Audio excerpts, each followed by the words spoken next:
Welcome to the new dog training series that I'm going to be doing. It's going to be how to train your dog using marker training from step 1 to getting your dog to do all sorts of things. It's really based around building a relationship with your dog and getting to a place where you feel you can connect with your dog, talk to your dog, be your dog's best friend, have your dog be your best friend, and actually live with this other being.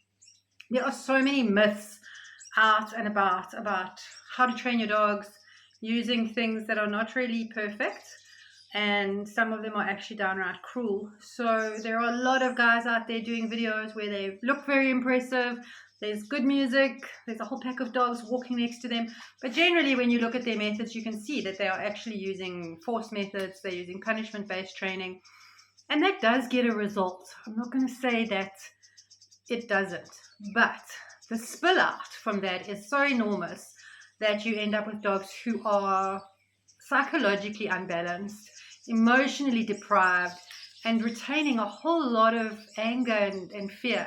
These are the dogs that turn around and suddenly kill people or attack animals or bite kids.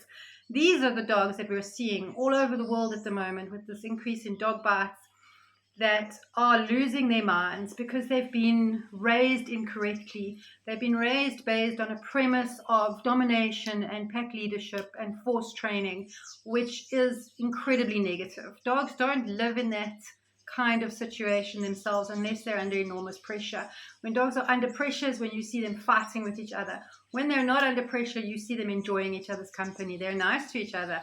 They work in cooperation. And that is what we want to achieve. Force-free training and training with food has gotten a terribly bad rap over the years because it's been somewhat pushed into the wrong position where people don't really understand what is going on when you're using reward to train. So people think that it's about bribery. They think that you're always going to have a piece of food on your hand, in your hand before you do anything. They think that your dog's only going to listen because they're after the food and not because they have respect or they're actually trained. But that's not true. A well-trained dog will respond to commands because they want to. The reward is simply, as I always say to my clients, a salary for the dog. It is something that is logical. We even operate on that. We don't perform activities unless we have a reward. And we don't work for a boss unless we get paid a salary.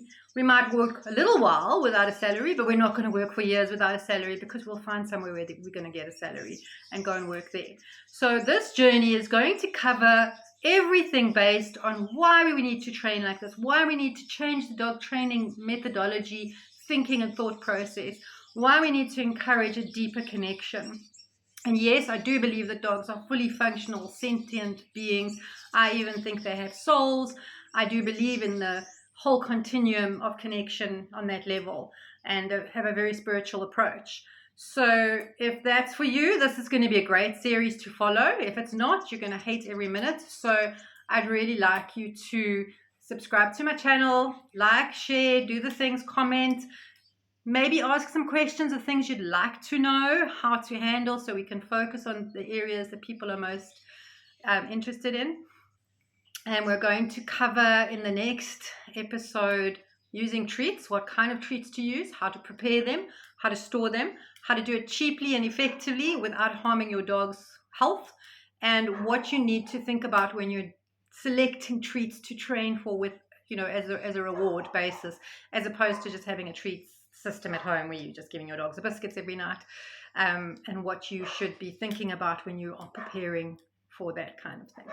I'll see you soon.